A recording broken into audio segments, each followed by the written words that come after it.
Was me thinking that, yo, if I knew I had loved being a mom so much, I would have do it from long time. I'd have started from in my 20s, so I'd be on like baby number 5 right now.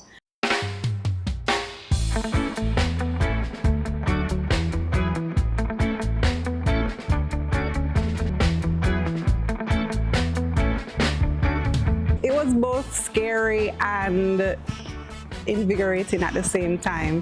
I mean, I had one child before. I had a daughter in my early 30s, but having 2 children is a whole new ball game. So I was like, okay, it's real now.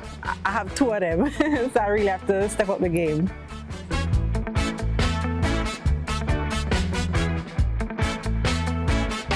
Nothing. I wasn't afraid of it. I remember, you know, when you go into the doctor, they call it geriatric pregnancy, but now they euphemize the term and they come with advanced maternal age. But it's still a label, and I'm gonna really take on to labels. I knew I prepared myself for pregnancy, and I knew my body was fit and healthy to carry a healthy baby, so I never paid attention to that.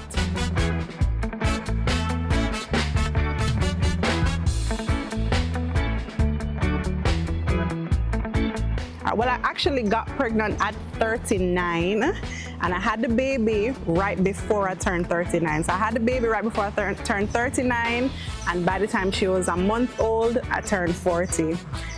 Everybody was happy, so happy for me.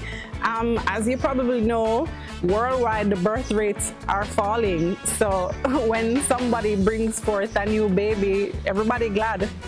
I really didn't have any negative commentary about my age. I would honestly say the only thing close to negative was me thinking that, yo, if I knew I had loved being a mom so much, I would have do it from long time. I'd have started from in my 20s, so I'd be on like baby number 5 right now. But yeah, the response was good. Yeah, the biggest myth I want to dispel is that getting pregnant after 35 is going to be a terrible traumatic challenge. It doesn't have to be that way. Not to say I'm negating the experience of some women who do have challenges getting pregnancy, but in my experience, if you prepare yourself in advance, it can be a much easier road than what is described by many.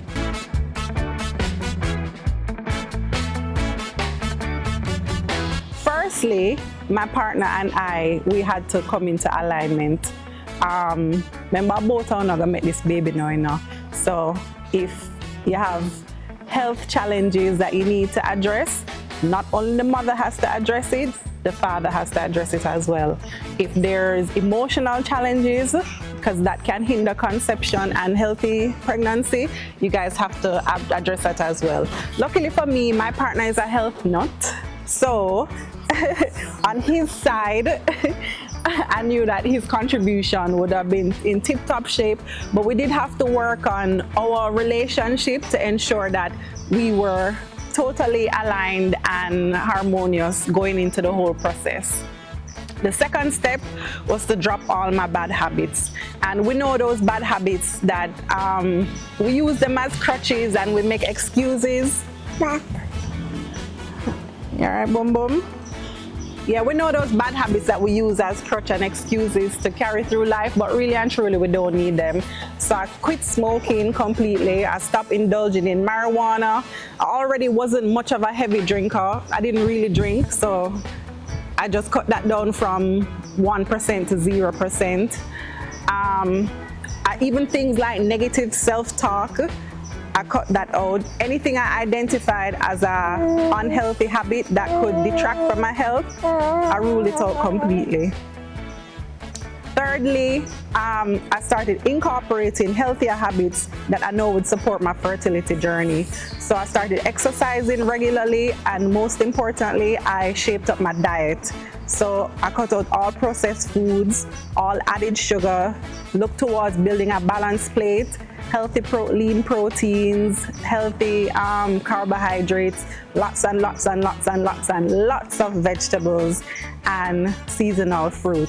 And what was the difference maker for me, I know, was incorporating the Jamaican herbal traditions to support me in my health and fertility journey. So that was taking the Jamaican dog blood bush. That was to help ensure that all the pathways are clean and clear and under control for the egg to pass through, because the dog blood bush supports the fallopian tubes, especially ensure that there's no inflammation down there so the egg can pass through. I was also taking the Jamaican purple sea moss.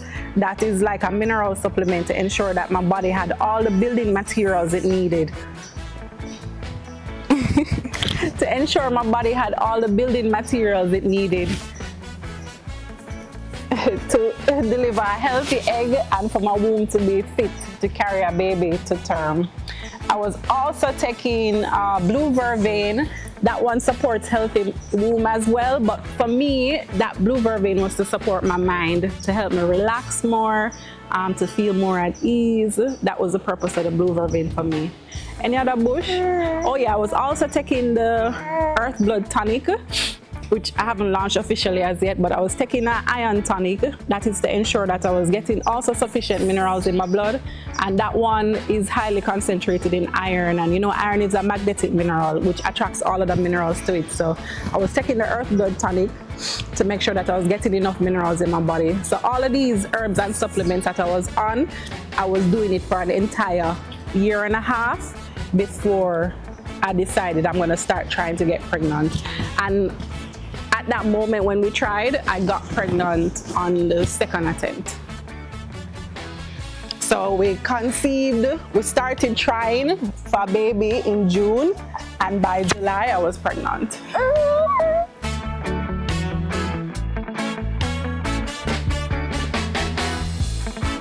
Well, yeah, during pregnancy, you don't take the dog blood anymore. Once you've conceived, you don't drink dog blood anymore because you don't need it.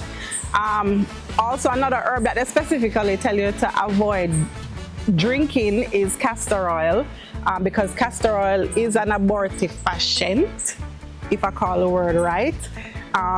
Some people use it to help induce labor. So if they reach 40 weeks, 41 weeks, and they're ready for the baby to come, you can use the castor oil to induce labor. So while you are pregnant and you do not want to deliver that baby prematurely, just make sure you're not ingesting any castor oil.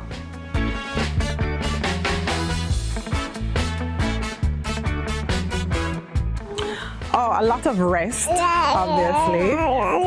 Being very gentle with myself. It started first with the foods, so a lot of warm, nourishing foods.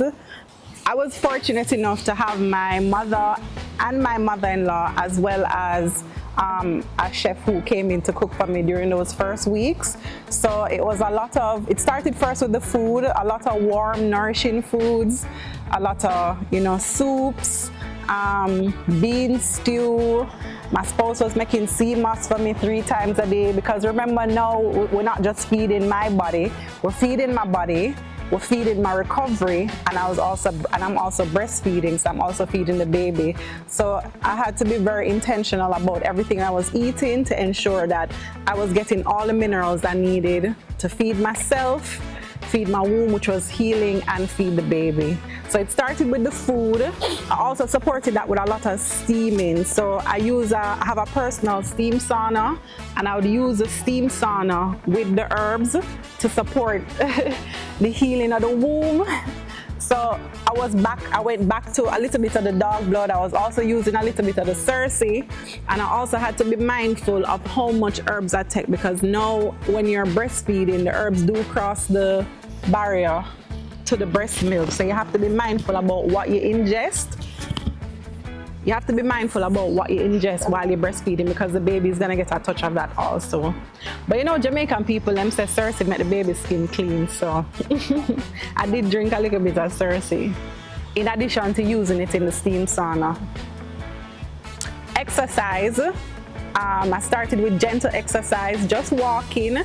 What I would do is, like, if she wants to sleep and I want to get her to bed, I would do some walking workouts on YouTube, holding her in my hands.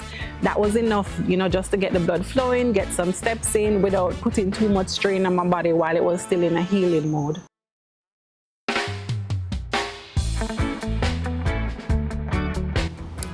say thank you.